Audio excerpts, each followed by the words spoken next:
새로 짓는 한옥에 맞게 돌을 잘라내야 하는 것이다. 320짜리. 한옥에 쓰이는 돌은 천년이 지나도 깨지지 않는다는 화강석.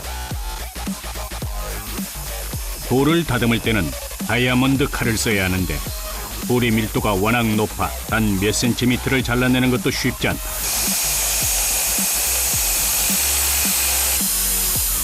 칼날이 조금이라도 깊이 들어가 버리면 귀한 초석을 버려야 하기 때문에 돌을 자유자재로 다루는 40년 경력의 석공에게도 고도의 집중력을 요하는 작업이다.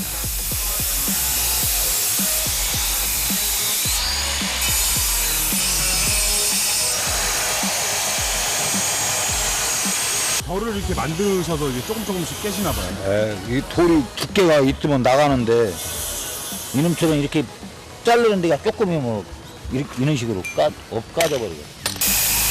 한옥의 운명을 결정짓는다 해도 과언이 아닌 것이 바로 초석 놓기.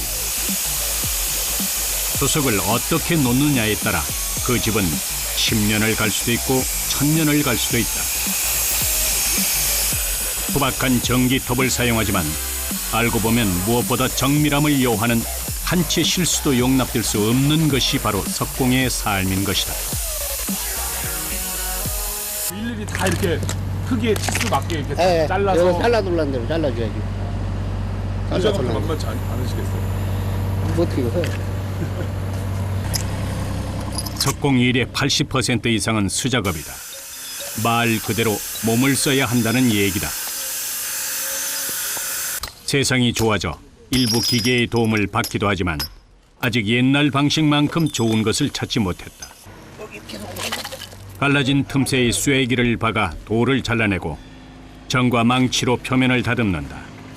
돌의 결을 따라 하나하나 쳐내야만 제대로 된 초석을 완성할 수 있다. 이때 석공은 강인함과 유연함, 투박함과 섬세함 사이에서 균형을 맞춰야만 한다.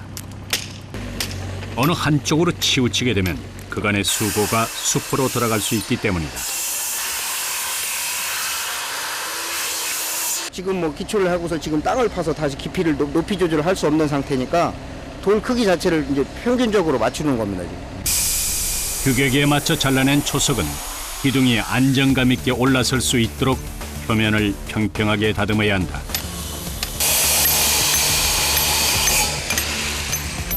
망치와 정으로만 하는 이 작업은 사르는 판 위를 걷는 것과 같다.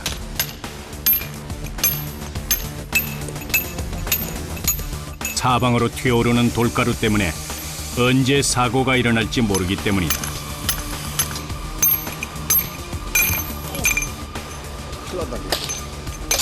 자기는 할 일을 해가지고 안 다치고 잘 해야지.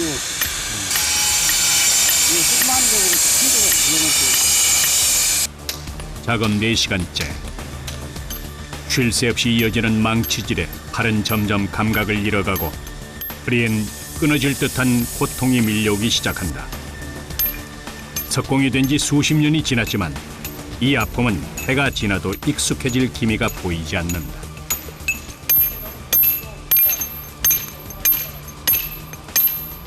아니 얼굴에 막 튀고 그래서 튀고 그래요. 힘드시겠어요? 저녁에는 아프죠. 좀 하루 전부터 견디지가 않았어요.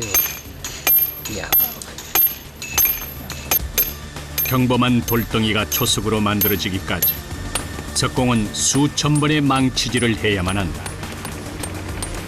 그들의 손이 지나간 자리, 거칠고 볼품없던 돌들이 다시 태어났다. 망치와 정, 그리고 손의 감각만으로 돌을 다듬는 것, 수십 년간 지켜온 석공의 자존심이다. 일을 시작한 지 5시간 만에 겨우 한숨 돌릴 시간이 왔다. 잔뜩 묻은 돌먼지를 털어내고 물 한 모금으로 지친 몸을 달래본다. 너무 힘들다. 너무 힘들다. 목 타셨나 봐요. 아? 목 타셨나 봐요. 힘든 일이잖아요. 찾아봐도 힘든 일이에요. 하루 참으로 망치질해야 그냥 앉았다 일어났다 앉았다 일어났다 지웠다 팠다 가야 돼. 흐른 땀이 채 마르기도 전에 다시 작업이 시작된다. 이 한옥에 들어가는 초석의 수는 모두 30개. 일일이 손으로 다듬다 보니 석공 서너 명이 꼬박 3, 4일을 붙어야만 겨우 작업을 마칠 수 있다.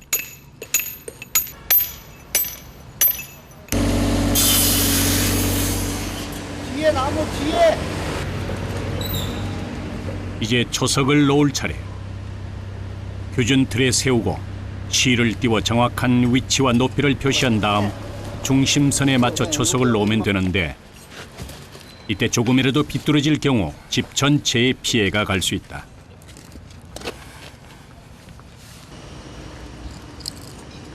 이게 한쪽으로 쏠리거나 저쪽으로 쏠리거나 하면 기둥 자체가 이쪽에 서면 불안하잖아. 이게 중앙에 제일 중앙에 서야 기둥 자체가 힘을 골고루 이 초석에서 골고루 힘을 받는 거지. 제각각 자리를 잡은 초석들.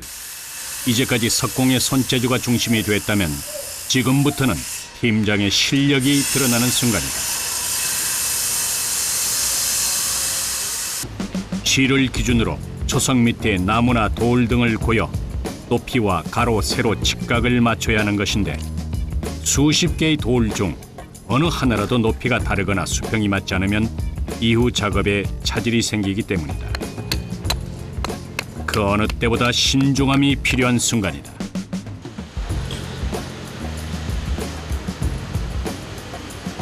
이 추석이 비뚤어지게 놔지면 다음 공정이 안 되잖아요.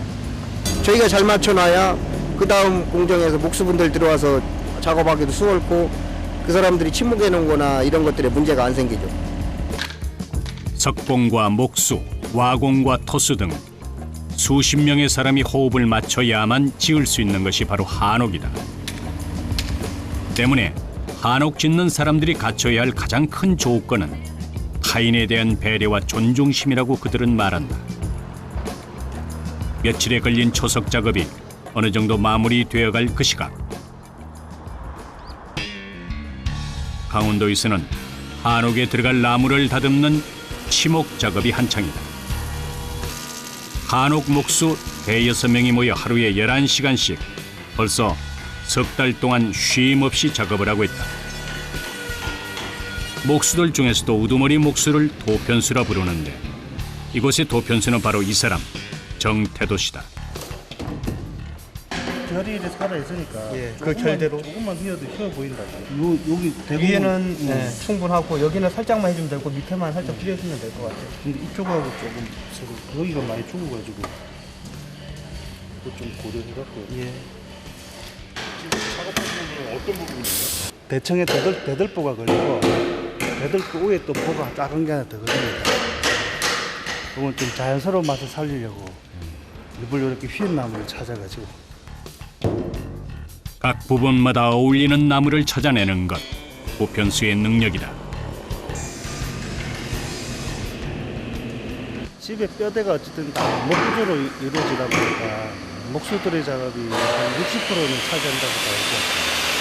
그래서 이 뼈대는 한번 해놓으면은 집이 없어질 때까지 건드릴 수가 없는 거라 목수가 작업을 어떻게 하느냐에 따라서 집의 그 퀄리티는 집이 끝날 때까지 이어진다고 봐야죠. 그래서 목수 작업이 중요합니다. 바닥에서부터 기둥, 벽체의 지붕까지 한옥의 대부분을 차지하는 나무.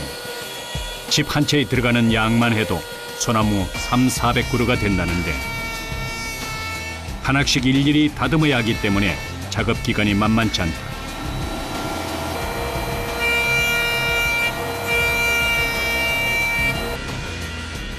목수의 손길을 필요로 하는 나무들이 쉴 새 없이 밀려든다. 치목 마감 날짜가 며칠 남지 않아 평소보다 속도를 내야 하는 상황인 것이다. 나무의 용도를 확인하고 손질 작업이 이어지는데 나무의 생김새와 쓰임에 따라 다듬는 방법이 모두 다르다고 한다. 아, 이거는 석가래라서 석가래는 생긴 대로 깎아가지고 그냥 쓰는 거예요. 처마 저 지붕에 만드는 거니까. 치목을 할 때 전기톱은 없어서는 안 될 도구지만 귀를 찌르는 듯한 굉음과 무수히 날리는 톱밥을 참아가며 작업하기란 생각보다 쉽지 않다. 톱질을 시작한 지 얼마 되지 않아 온통 톱밥을 뒤집어 쓰고 말았다.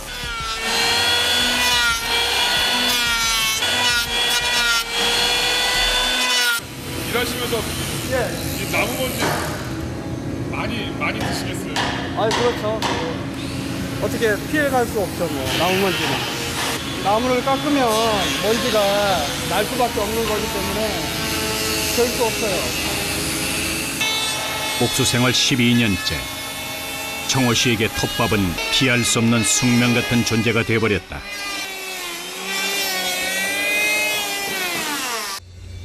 팀원들이 안에서 나무를 다듬고 있을 때 도편수 정태도 씨는 다른 작업을 준비 중이다. 한옥의 매력에 빠져 앞뒤 안 보고 목수 일을 시작했다는 그 인생의 절반이 넘는 시간을 나무와 함께 했고 어느덧 자신만의 팀을 이뤄 한옥을 짓고 있다. 그런 그가 남의 손을 빌리지 않고 직접 하고야 만다는 작업이 바로 이것이다. 추녀라고 하는 겁니다. 처마의 곡선을 결정짓는 부분인데요. 사실은 목수들의 자존심이죠. 추녀라는 거는 처마를 어떻게 잡느냐고 하는 거는 목수들의 자존심인데 이런 도심 속에 짓는 한옥들은 좀 안타까운 게 처마를 많이 못 대니까 그래서 집이 제대로 모양은 안 나요. 예. 세월이 흐르면서 한옥 또한 많이 달라졌다. 과거 한옥이 주던 편안함을 그리워하면서도 아파트의 편리함은 놓고 싶지 않아 한다. 전통과 현대가 적절히 어우러진 한옥을 짓는 것, 도편수가 풀어나가야 할 숙제다. 추녀 작업은 단순히 설계도에 맞춰 자르는 것으로 끝나지 않는다.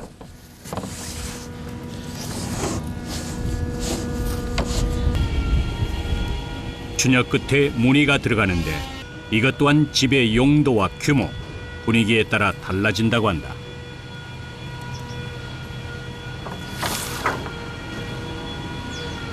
이게 이제 겉으로 보이는 것입니다. 아, 겉으로 보이나요? 예. 꼴이 이제 그 휜 정도가 여러 가지가 있습니다. 그거를 이제 여기 맞게끔 조각을 이제 해야죠. 제도를 마친 나무에 한 채 망설임도 없이 톱날을 들이댄다. 편을 따라 자르는 모습이 보기엔 쉬워 보이지만 강한 진동을 버티며 수 킬로그램에 달하는 전기톱으로 곡선을 살려 깎아낸다는 것은 웬만한 기술자 아니고서는 엄두도 낼 수 없는 일.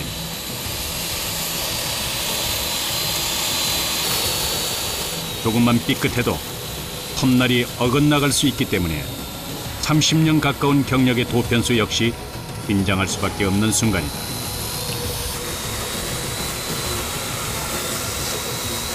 목수가 실수가 최고 무서운 것인데 실수 하나 함으로 인해서 대부분 사람들은 돈만 주면은 또 나무를 구할 수 있다고 생각하지만은 짧게는 50년에서 한 100년 가량 자란 나무가 내 실수로 그 생명이 없어진다는 거는 이 목수한테는 최고 큰 목수에게 나무란 자식과도 같은 존재다. 온 신경을 집중해 작업하다 보니 만족스러운 작품이 나와준다. 단면에 들어가는 섬세한 무늬는 끌을 이용해 조각하는데 곡선의 방향, 꺾이는 각도, 파이는 깊이에 따라 사용되는 끌의 종류가 각기 다르다. 어디에 어떤 끌을 쓸 것인지, 힘 조절은 어떻게 하는지, 조각하는 사람의 성향에 따라 같은 무늬라도 전혀 다른 느낌의 결과물을 만들어낸다.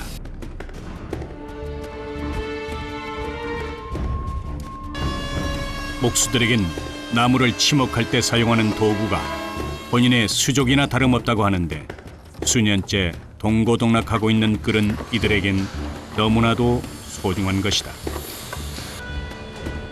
사람마다 지문이 있듯이 목수에게 길들여진 연장에는 손끝에서 묻어나는 자신만의 색깔과 분위기가 그대로 담겨 있는 것이다.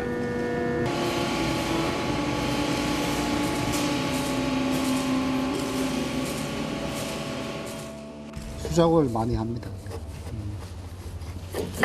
이게 연장에 또 질감이 살아 있어야 또 나무가 또 빛을 발하지 하거든. 현대화가 됐다고 해도 모양을 집의 모양에 다 어떤 규격화가 돼서 짓는 것이 아니잖아요. 그 모양을 일률적으로 맞추기가 힘드니까 하나하나 이렇게 손을 볼 수밖에 없어요.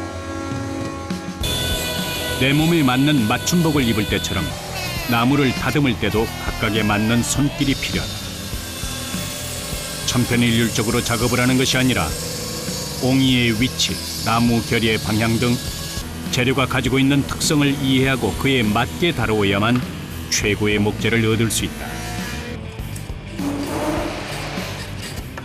100년 된 나무는 목수가 100년 갈 수 있게끔 집을 지어야 맞다.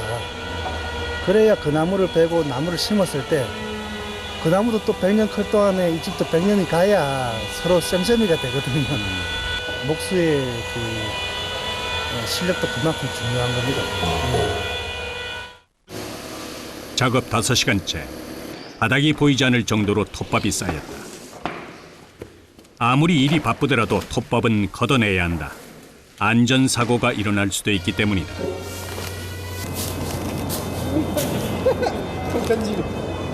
하루 작업하시면 몇 많이 나올 때는 한 5-6푸대? 안에 이다 보면 막 나무가 잘란 토막들이 이게 텃밭 속에 있으면 밟으면 이제 위험하니까 조심히 이렇게 치워줘야 됩니다. 그날 나오는 톱밥의 양을 보면 목수들의 작업량을 알 수 있다. 뒷정리할 게 많다는 건 그만큼 치목 양이 많았다는 뜻이다. 목수가 목수를 다 배우려면은 톱밥을 마대포대 한 4포대는 먹어야 된다 그래요. 그래서 톱밥을 많이 먹고 이러니까 또 삼겹살도 좀 먹고 이제 그럽니다. 예. 바닥 정리가 어느 정도 마무리되자 사람들에게도 쉴 수 있는 여유가 생겼다. 간단하게 먼지를 털어내고 작업장 한쪽에 마련된 식당으로 이동하는데 막간을 이용한 간식 파티가 벌어졌다. 비록 빵 한 조각이지만 노동 후의 새참은 웬만한 진수성찬이 부럽지 않다.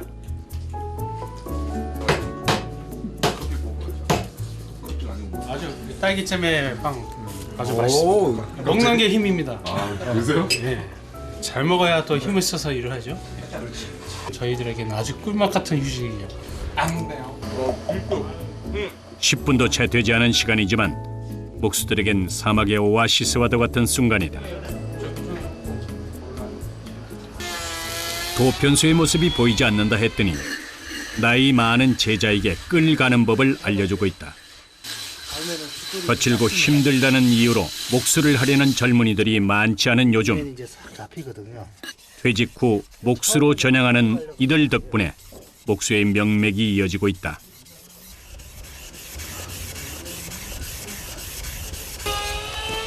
이 모서리들이 되게 날카로워요. 그래서 이렇게 끌을 갈 때나 끌질할 때나 여기 때문에 다칠 경우가 많아요. 이건 아주 가늘거든요. 55살의 초보 목수 이의채 씨. 그러니까 지금 2년 됐어요. 2년째? 예. 학교 나와가지고 한국학교 나와서 2년 됐어요. 해보시니까 어때요? 뭐 재미있어요. 직장 생활 한 27년 하다가 퇴직하고 이제 이 일을 했는데 지금 재밌게 하고 있어요. 안 힘드세요? 뭐 육체적으로는 좀 힘든데 직장 다니는 것보다는 훨씬 재밌는 것 같아요. 그건 이제 워낙 스트레스 많이 받는 일이니까 뭐 지금 만족하고 있어요. 뒤늦게 시작한 목수 인생. 나무를 만지는 지금이 가장 행복하다는 그들이다. 그날 오후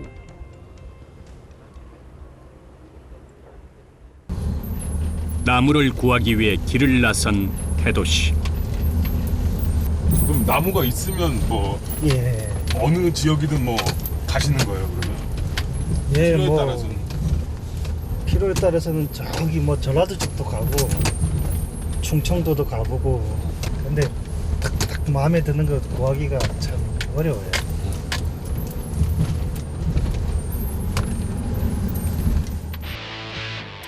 한옥에 필요한 목재를 구하기 위해서라면 전국 팔도를 다니며 발품을 팔아야 하는 것이 바로 도편수다.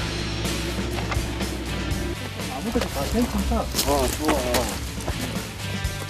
한 곳에 쌓여 있는 수십 수백 개의 나무 중에서 용도에 딱 맞는 목재를 찾아내는 것 역시 도편수의 몫이요 역량이다.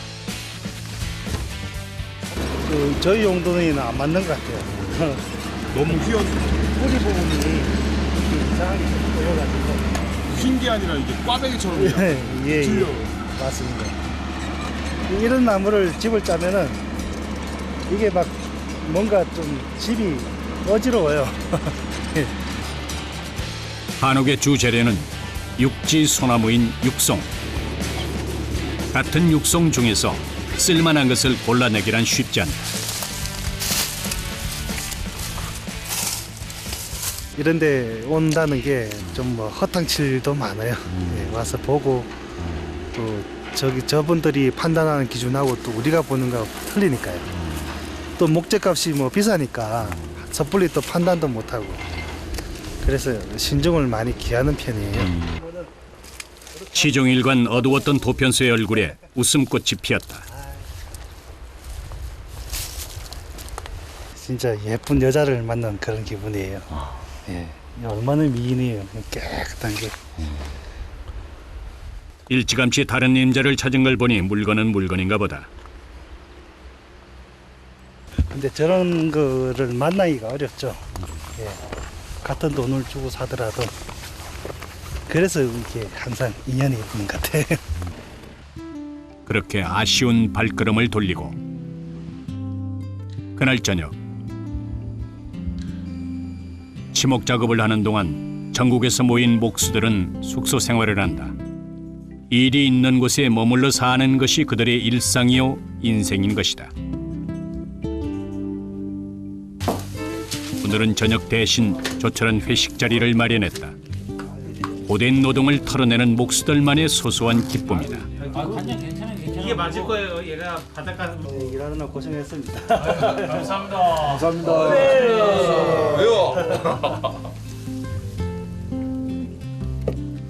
시원한 맥주 한 모금과 회 한 젓가락이면 반나절의 피로가 스르르 녹아내린다. 이미 정해져 있기 때문에 갈게. 회식 좀 해주세요. 예, 자주는 못하고요. 일이 힘들다 보니까 이렇게 이제 한 잔씩 하면서 좀 피로도 풀고 대화도 하고 그렇습니다. 사는 곳도 나이도 다르지만 대목장에 대한 꿈을 나누며 밤은 깊어간다. 사람들이 모두 잠자리에 든 시각, 태도시만이 자리를 지키고 있다. 수십 년 동안 변하지 않는 한결같은 성실함. 그가 도편수가 될 수 있었던 이유 중 하나이다. 한 26년 정도 됐네요. 집안 형편이 안 돼가지고 공부를 그렇게 많이 못하고 바로 사회로 나와가지고 사회 공부를 시작했어요. 예. 목공소를 하는 작은아버지를 따라 17살 때부터 나무 일을 시작했다. 26년 동안 목수로 살면서 말 못할 상처도 많이 받았다는 태도시다. 사실 어려움이 참 많은 게요. 좀 위험해요. 뭐 순간의 실수가 그냥 내버리니까요. 뭐 손이 잘린다든가 저도 이런 손이 보면은 지금 보면은 이렇게 한 마디씩 다 빠져나가 버렸어요. 예. 예. 목수들이 이 손이 멀쩡한 사람이 없어요. 순간의 사고는 지우지 못할 흔적을 남겼지만 그는 단 한 번도 목수가 된 것을 후회해 본 적이 없다. 오히려 그 일을 통해 나무와 자신을 아끼는 진짜 방법을 배웠다고 말한다.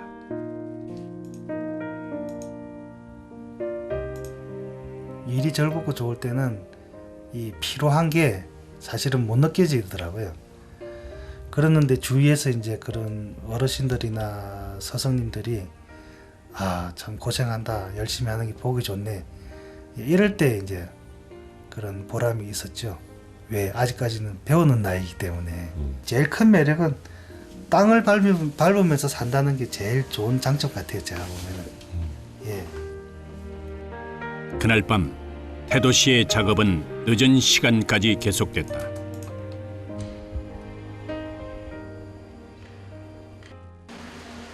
다음날 하늘이 흐려지나 싶더니 장대 같은 비가 내리기 시작한다.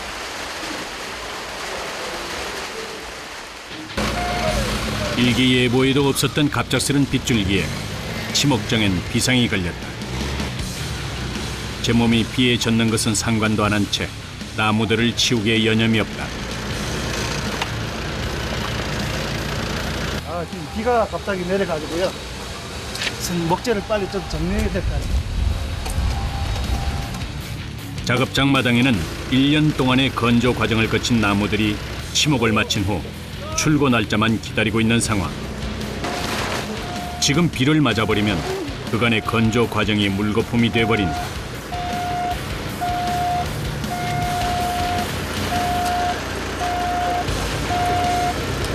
마른 나무는 비가 한번 들어가면은요 빨리 빠지지를 않아요. 그래서 또 썩을 수가 있습니다. 마른 나무와 물은 상극 중의 상극. 최대한 비를 맞히지 않기 위해 재빨리 움직여야 한다.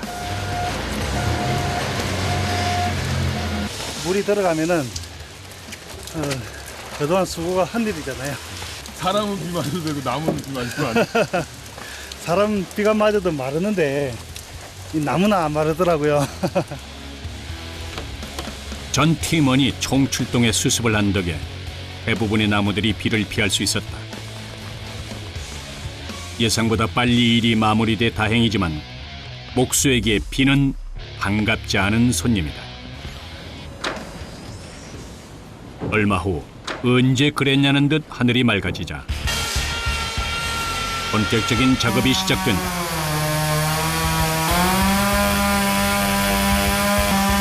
어제는 나무를 정해진 치수에 맞게 자르고 다듬는 마름질과 바실질 작업이 주였다면 오늘은 나무와 나무 사이를 이어주는 홈을 파내는 이른바 가심질 작업이다. 이제 집을 떠받치고 있는 대들보죠. 이게 따지고 대들보.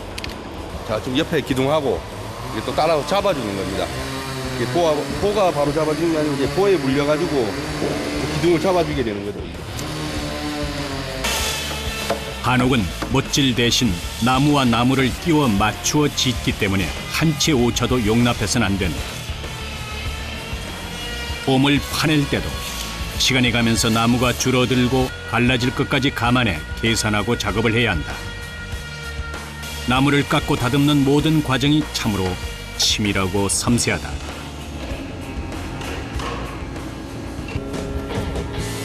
모든 치목의 마지막 단계는 대패질이라 할 수 있다. 이 작업이 하고 싶어 목수가 된 사람이 있을 정도로 대패질은 매력 있는 과정이다.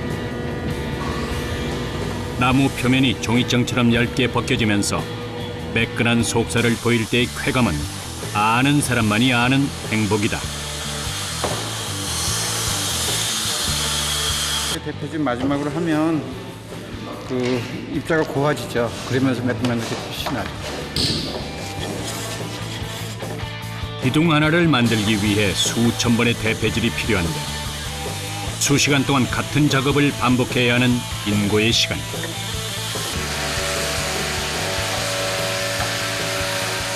계속 그 대패질 하셨는데 뭐 어깨나 뭐 허리 같은 데 안 아프세요?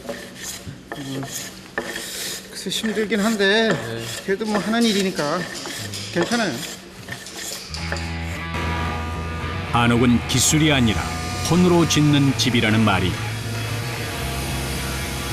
정확한 설계와 도면도 중요하지만 그보다는 재료를 다루는 사람의 마음가짐과 정성이 뒷받침이 돼야만 천년이 지나도 흔들림 없는 진정한 한옥을 지을 수 있다는 뜻이다.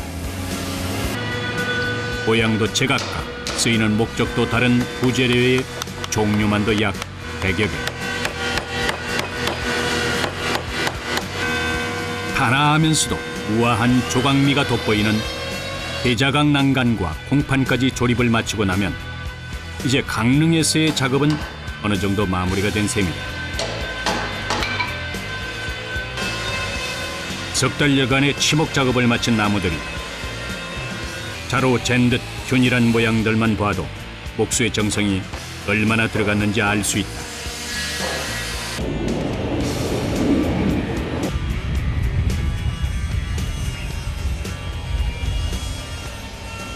한 30평 정도 짓는다 보면은 나무가 뭐 한 350그루에서 한 400그루 정도 들어갑니다.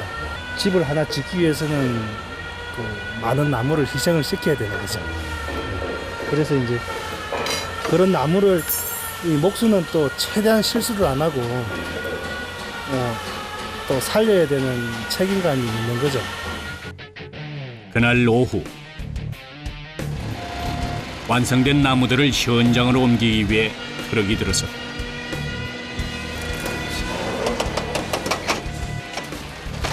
이 한옥 재료를 만드는 데 꼬박 3개월이 걸렸다.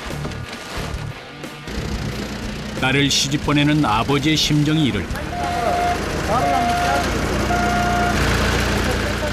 복제가 하나씩 실릴 때마다 5만 가지 복잡한 감정들이 머릿속을 어지럽힌다. 이제 사실은 요때가 도편수로서는 제일 신경이 많이 쓰일 때예요. 그러니까 머릿속에서 상상하고 이제 이렇게 치목을 다 해놨는데 과연 이게 가지고 와서 딱딱 맞아 들어갈까. 그래서 조립하고 할 요 시기가 도편수는 제일 신경이 많이 쓰는 시기입니다. 치목 작업이 끝났다고 해서 목수들의 역할까지 끝이 난 것은 아니다.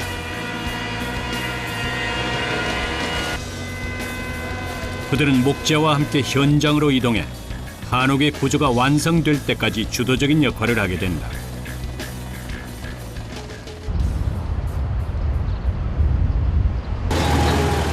네 시간여를 달려 목재가 현장에 도착했다.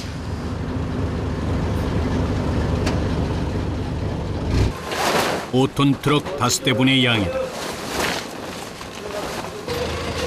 전날 기상 악화로 인해 현장 작업이 하루 늦어진 상황.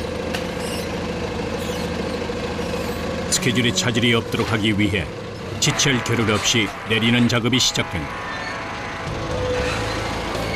지게차가 작업대 위로 나무를 올려주면 사람들이 하나씩 들어 사용될 위치에 갖다 놓는다.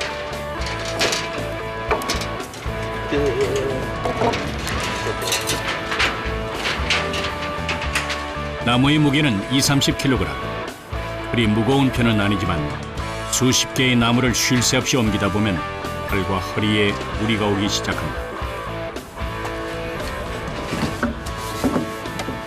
이건 뭐 기둥이에요? 네, 기둥이요.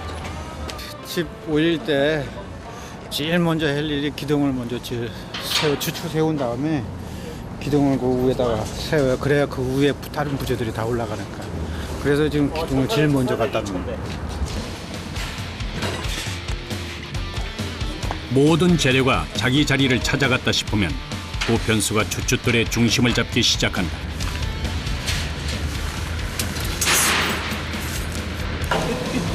안쪽에. 예. 또 길게 끄덕네. 집을 세우기 위해서 이 주추 위에다가 최종 먹을 때리는 겁니다. 그러면 요 먹을 기준으로 해서 기둥을 이제 세우게 됩니다. 도편수가 중심을 정확하게 잡아야만 균형에 맞는 안정적인 한옥을 지을 수가 있다. 목수들은 도편수가 그려놓은 먹에 맞춰 기둥을 세우기 시작한다.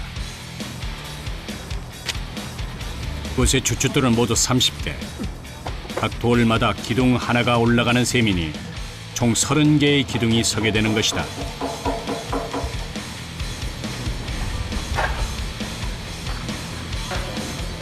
일사천리로 기둥이 제자리를 잡았다.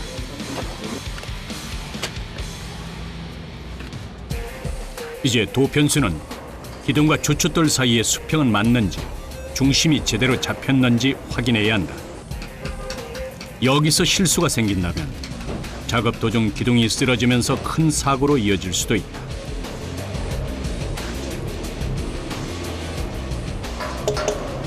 일차적으로 한번 해서 세워보고 또 닿는 데가 있으면 조금씩 더 다듬어 가면서 최종적으로 이제 90도 상에서 안 움직이게끔 다 다듬어야 돼요. 본격적인 기둥 세우기는 그랭이질로 시작된다. 기둥 바닥이 주춧돌의 면과 틈새 없이 맞붙을 수 있도록 깎아내는 그랭이질을 거치고 나면 돌과 나무는 한 몸처럼 붙어있게 된다.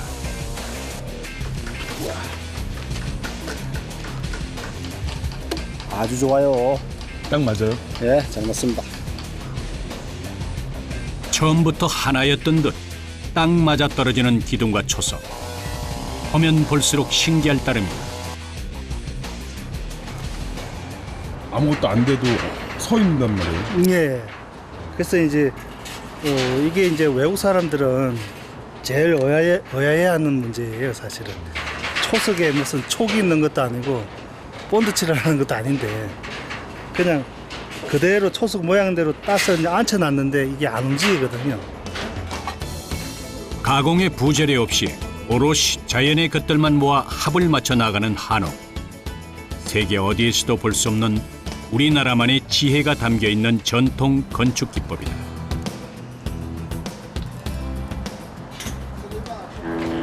이제 세워진 기둥 위로 보가 올라갈 차례.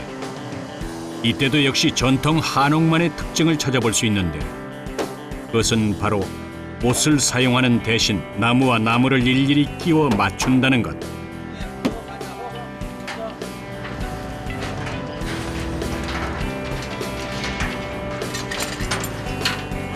결구라고 불리는 이 작업은 부재료들의 가로와 세로를 서로 엇갈리게 놓고 몇 차례에 걸쳐 짜맞추는 것을 뜻한다. 이때 중요한 것이 망치를 내리치는 순간의 호흡이다. 양쪽에서 고른 힘으로 내리쳐야만 어느 한쪽도 비뚤어지지 않고 딱 맞게 들어갈 수 있는 것이다.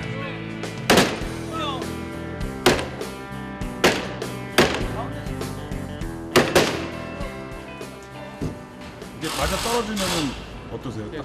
생각했던 거. 아, 기분 좋죠. 최고죠. 지목한 보람이 있는 거죠. 한옥에 쓰이는 100여 개의 부재료에는 목수들의 땀과 열정이 담겨 있다. 그것들이 제자리를 찾는 순간 목수는 최고의 희열을 느낀다. 그 밑에 그 보면 턱 이중으로 따진 게 있어. 올라가면 돼, 봄 밑바닥에서. 다 봐놓은 거라고. 숨 마셔야 돼?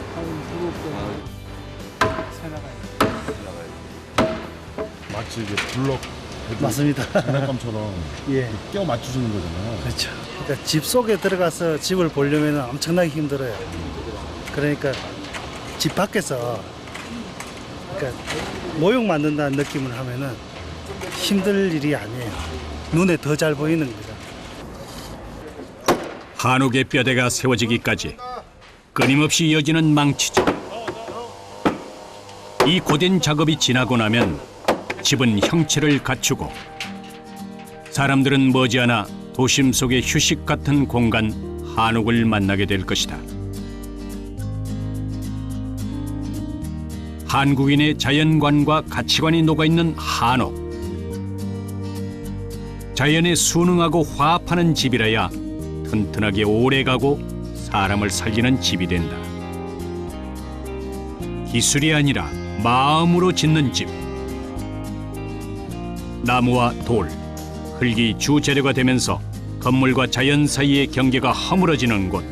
그것이 바로 한옥이다.